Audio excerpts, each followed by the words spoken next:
So you've seen 26 before this viewing, but Yes. you have not seen one of the. I made 2 different versions of Laundry Lurker, if you recall. Right. We'll go with the Barefoot one. It's a little shorter. I have nice feet. Yeah, that too. Also that. But yeah, here we go. You've never seen this one, so any surprise you feel will be genuine. All right. Until you reminded me that we shot this, I genuinely forgot that it existed.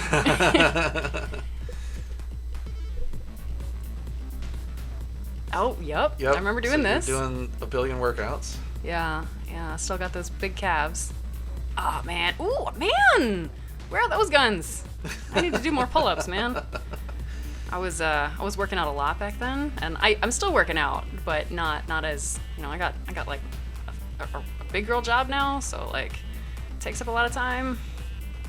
Yeah, so I have my day job, I have this, and I have grad school at the current moment, so I have 0 time for exercise. I mean, I guess I could, and I still go on walks sometimes, but part of that's just me being lazy, but that was a pretty genuine smile there. Nice. I love playing on jungle gyms. It's awesome. Yeah, I'm still running. Yeah, no, I have a full-time career. I have a secondary part-time job, and it's there's just a lot going on, and trying to as an adult, trying to balance your life and find time to do everything that's important to you is a whole nother topic we could have lots of videos on. Why did we grow up? What were we thinking? Who talked us into this? Man, what a nice car that is. Yeah. I actually still have that painting. Nice. Yeah. Yeah, this was my room This was at the your time. space, yeah. And so I always like shooting at someone else's space just because it doesn't look quite so bachelory.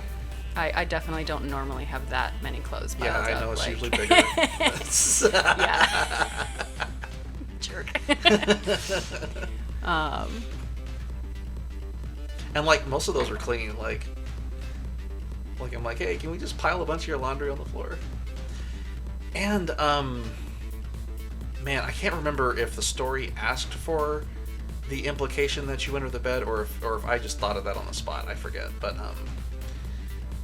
I think we knew that we didn't have enough room or enough clothing for you to completely disappear under it. So yeah, I think that kind of came out spontaneously. There was this idea that getting eaten by the laundry, and I mean, I don't know if you can tell, but this house I was living in was in a pretty cheap part of town, and at the time I was, part of the reason I was working out is so much is because I had less, still trying to make it in life, and yeah, no, that's not actually. You can see like I have this this precision with which I tuck my laces in, and I put my shoes exactly where they need to go, and then I just throw my clothes in this pile. As you do. Sure. No judgment. Yeah. And after my workout, doing my stretches. Yep. Not the 6-pack that I wish I had. I actually at one point. Ooh. Oh, I think those were pantyhose. Yeah. Totally looked like my hair for a second. Oh, the laundry. See, here's the bed lifting up as if it's pulling you underneath it. Oh, good calves, though. Indeed. Sometime. That's you. As often as I can, I try to record the authentic screams of the actual worker. Sometimes I honestly forget, or sometimes they're terrible screamers. I've had it to where they just like wheeze. They don't even really scream, and I'm like, I can't use that. But I'll go ahead and like humor them and record a minute or two of it, and just like, do it again, and then go find sounds online.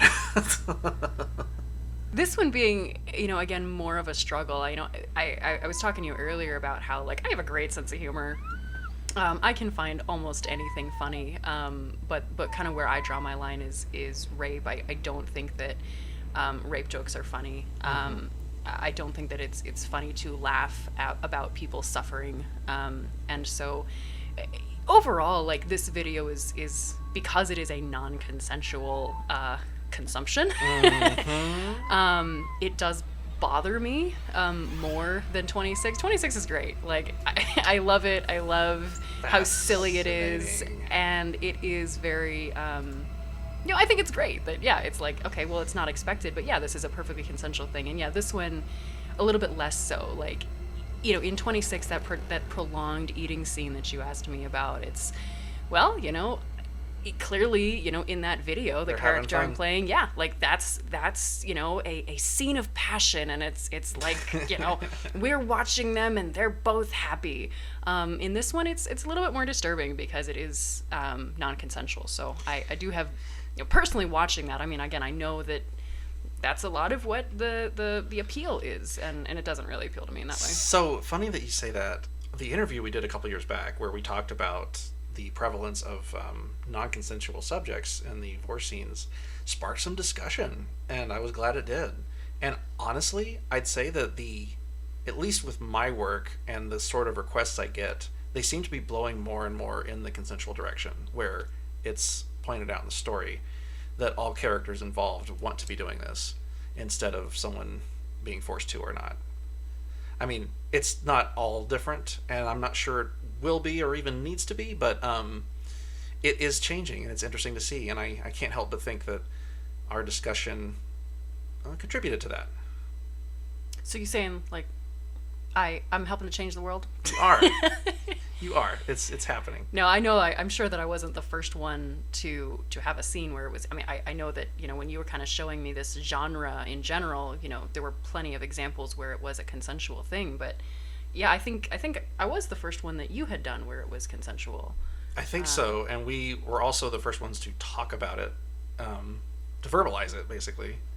Well, that's really cool. Of, so. Yeah, I'm glad that I got to be part of that, and that is interesting.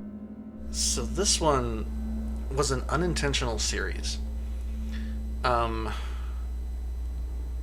This whole concept was born of a commission request, and the fan wanted to see the actress slide down a throat prop, which I just basically made a quote-unquote throat out of one of those collapsible laundry hampers and green cloth and clothespins.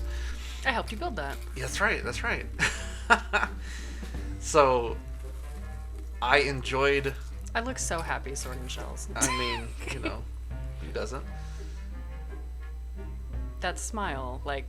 You're like... I'm like, what? Something tickles. But like, I had fun using that prop, and so I thought, let's do another scene. So I wound up doing a few of these, and I thought, let's just make it a series. So I made 4 films with this title, which, with the first, at least 2. Okay, that was actually pretty good.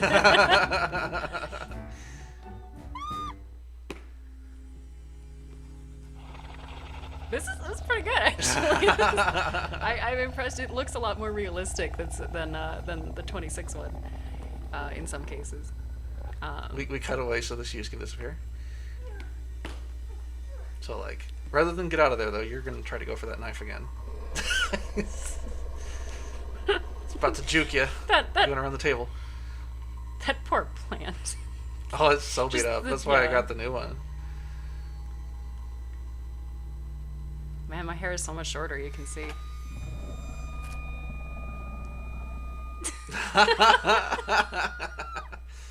Yes. We use the... Yes, I like the shells rocking.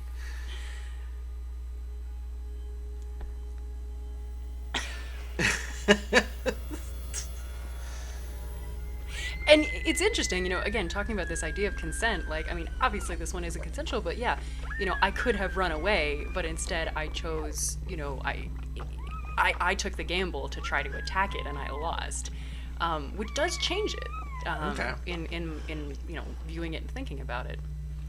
Also, I have no idea how I got those bruises. I was worried I had scurvy for a while because just how easily I bruise. Like, probably I was like sitting in a chair and I got bruises there. I just have come to accept that, and I don't know if the viewers can tell, but I've just come to accept that, like, models have bruised legs. That's just a law of nature. And, like, some of them will hide their bruises with makeup, but, like, nearly always the actress's legs are covered with random bruises, and I'm like... Sometimes they do get more by doing these scenes, but... I can imagine. All the clothespins holding that top jaw together. All those broken teeth, man. Yep. The screams actually sound a little bit more realistic on this one too. These scenes with the actually with the laundry hamper are, I don't know how well that actually, just from a video perspective, I don't know how well that worked. I couldn't spend too long looking at it. I mean, of course, this is a protracted scene, so everything's gonna seem long compared to a normal movie. But like, it was hard to slide through. I remember, so like, we'd have you flail for a few seconds and then scooch in a bit more, and then flail a little longer, and then scooch in a bit more, and yeah. And I, of course, had to cut the scooches out, or at least most of them. Right, and yeah, everything's so stiff, but like the kicking doesn't necessarily look, as realistic. Or, again, I don't know why I'm fighting for realistic, That's not a realistic plant monster. We need more realistic, girls being, non-consensually eaten. And then where the hell did that picture come from? That was a totally different photo shoot we did. Oh, it was a good picture. I forgot how good I looked. With these scenes, I tried to always get a shot at the end of the girl in the stomach, but I realized I forgot to get that with you, so I just found a still that I could put a green background behind. I was like, I'll just use this. Wow. So. Okay. Anyway, that was a lot of fun. Thank you so much for joining me today. Anything else you want to say before we... Sure, yeah, and I don't know, I guess, coming back and looking at these and doing some commentary again, it's like, I know that there's, a wide audience out there, and I don't have, this relationship with your fans, although, it is awesome that that people seem to like my acting skills somehow. Maybe it's not the skills that they're looking at, but yeah, for anyone who's listening, paying attention, I know that a lot of people get upset about everything becoming political, and can I just enjoy a football game without politics getting involved, and I don't want to ruin a good thing, but I do think it's really cool that we can look back at these things that we enjoy and at least use them to start a conversation about okay, what is okay and what's not, and not trying to tell people what is and isn't right, but having it be a jumping off point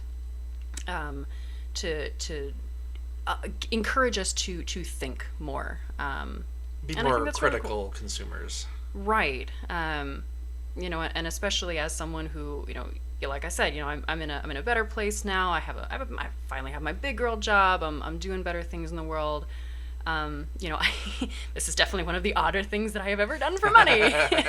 And it was find opportunities like this, or move back into my dad's basement, and I've done creative things, and I'm in a better place now, and that's great. But I think it's great to then be able to look back and talk about them, and I know a lot of people have encouraged me to be ashamed if they're it's like, oh, you've done weird things and put stuff on YouTube, and you have weird nude photos or weird fetish videos or anything that's out there, and I think that rather than having that attitude, being able to look at these and start a conversation about them and have them be valuable, now that I'm in a position where I can look back and it's not just about, okay, how much am I getting paid? What do you need me to do?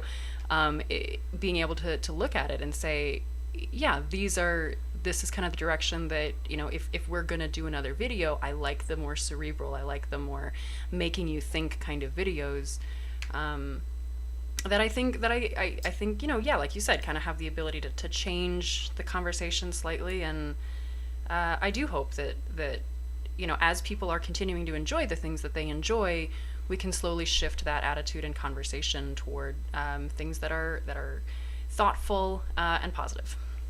Absolutely. Alrighty. Well, thank you for the role you played in all this. Thank you to the fans, I guess. Yes. Thank the fans. I appreciate all of you, and I hope that you all have wonderful, positive days. Yeah, it wouldn't have been possible without their support. So thank you guys again, and thank you. Thank you. Have a good night.